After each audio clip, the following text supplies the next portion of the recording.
Toronto Argonauts receiver Damonte Coxie joins us, and you actually spent the majority of your offseason in Toronto. What was the thought process behind it?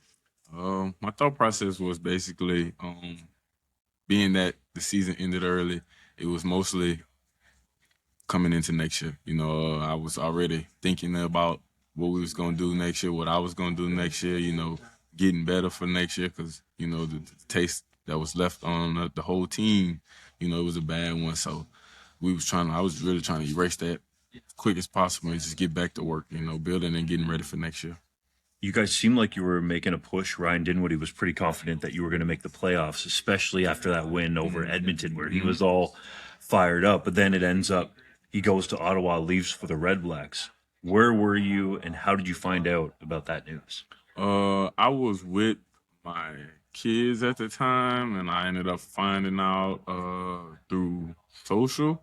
It was like quick from what I'm hearing. From everybody they was saying. It was a quick decision. I didn't really get too much into it. I was like I told you, I was happy for him.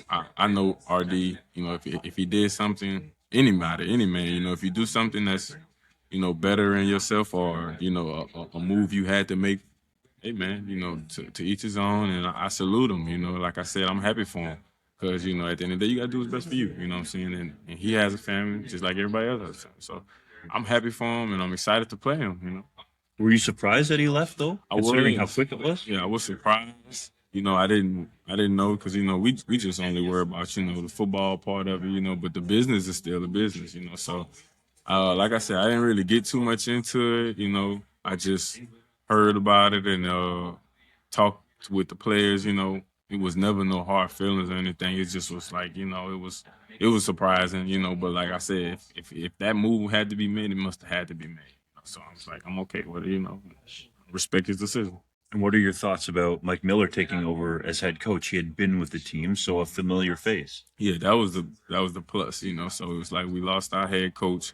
That was a burden, not a burden, but it was just like man, but at the same time, the plus in the situation, the positive, was that we had a coach that was already here, so he knew the players, he knew us as, men, and as players. So that was like maybe a comfort, you can say, that was like, okay, well, we have somebody who's in-house and he knows how everything goes, so it's not going to be like a whole new change. You know what I'm saying?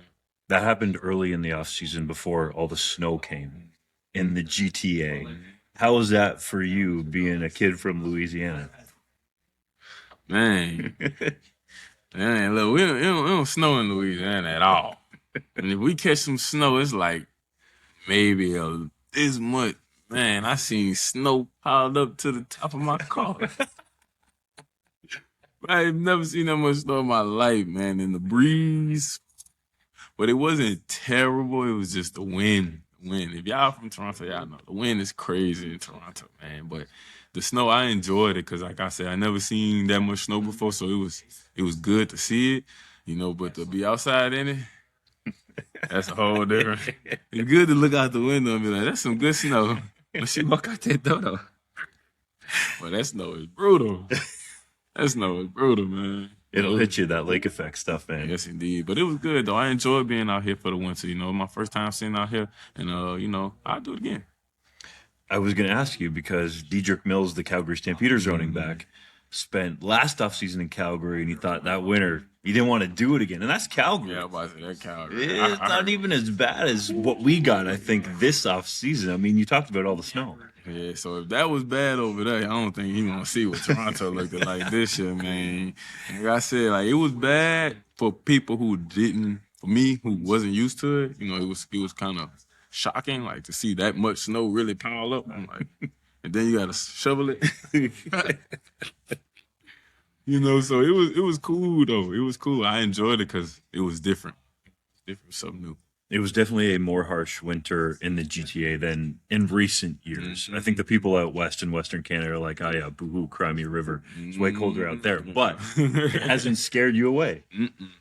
I liked it. Though. I kind of enjoyed it because it was something that I wasn't used to. It's easy to run in the heat. It's tough to run in the snow, though. I ain't gonna lie. You put all them jackets on, and you still in there shivering while you running.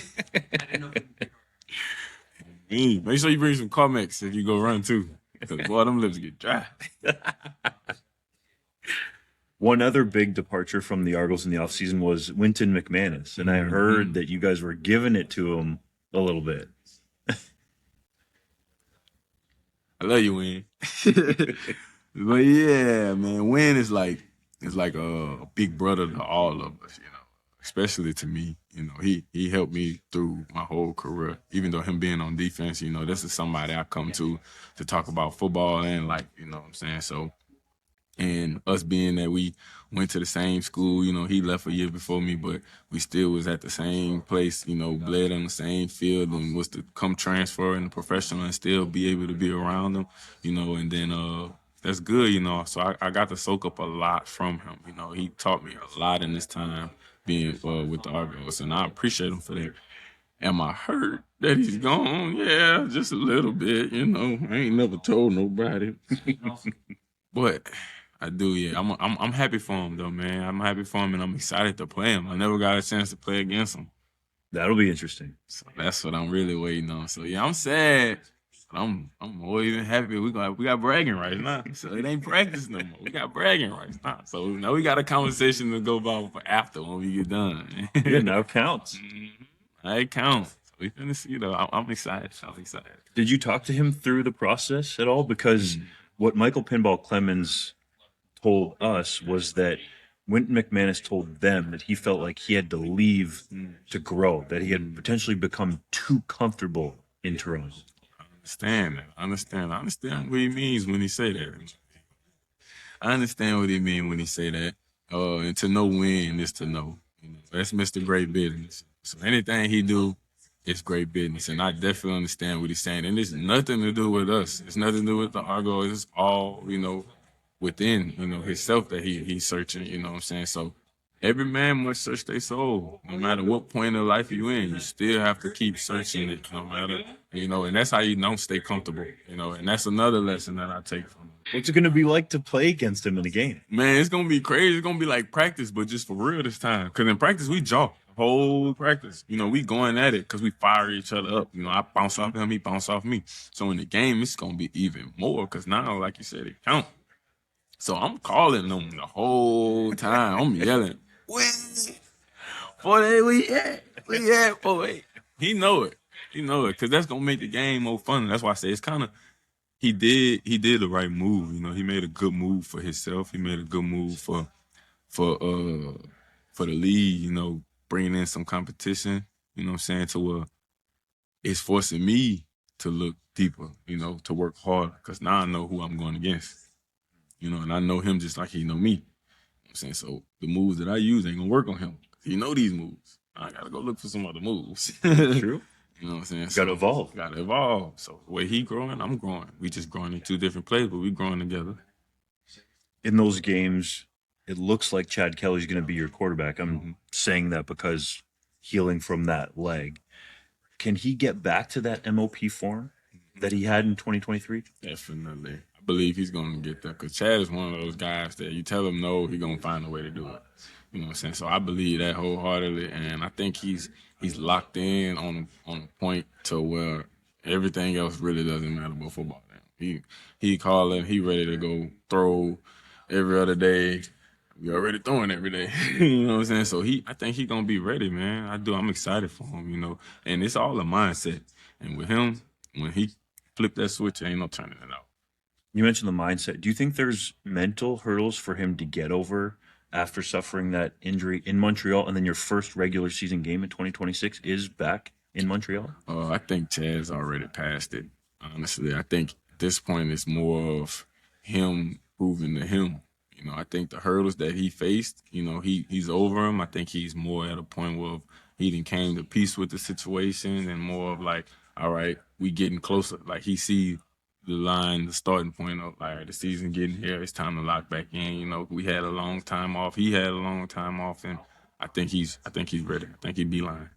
Wynton McManus just pointed at you and said you would be his number one player, and there's some people in the league talking about you as being among the best receivers in the Canadian Football League, especially if you can put a full season together.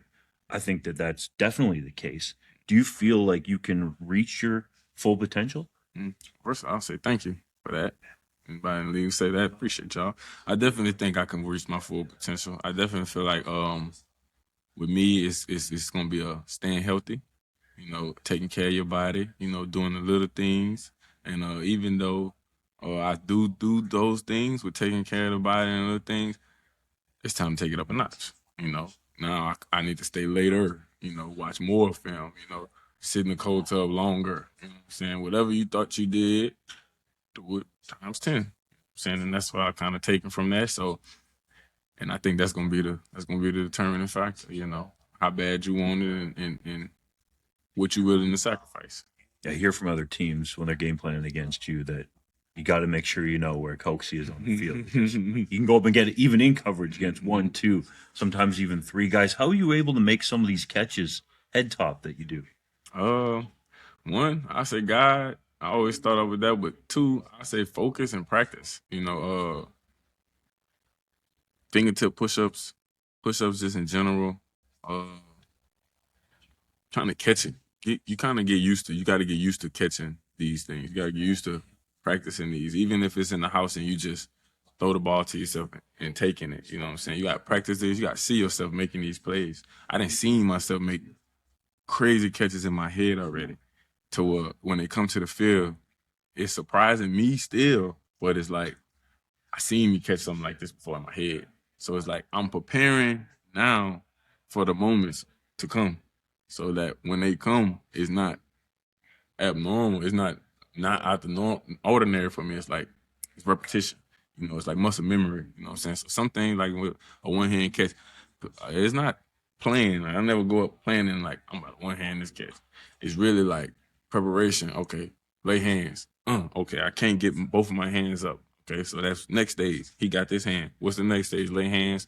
Catch the tuck. Now you only got one hand. So once you catch it, you can't hold it out because he coming to smack it. Now you got to catch the tuck because you can't wrap it. So these are all muscle memory things that you got to go over. That's where repetition come into play. Man, those catches, some of those are impressive, dude. I got to say. Appreciate it. When you look at the Argos season in 2026, it's going to be different. You have 3 home games, but on the road: Hamilton, Winnipeg, and Regina. You're going to be based out of the University of Guelph for that chunk of the season until you get back to BMO following the World Cup. How do you approach it mentally? Ready. I love away games. I like being on the road. Let's go to somebody else's house and chill in their backyard. You know what I'm saying?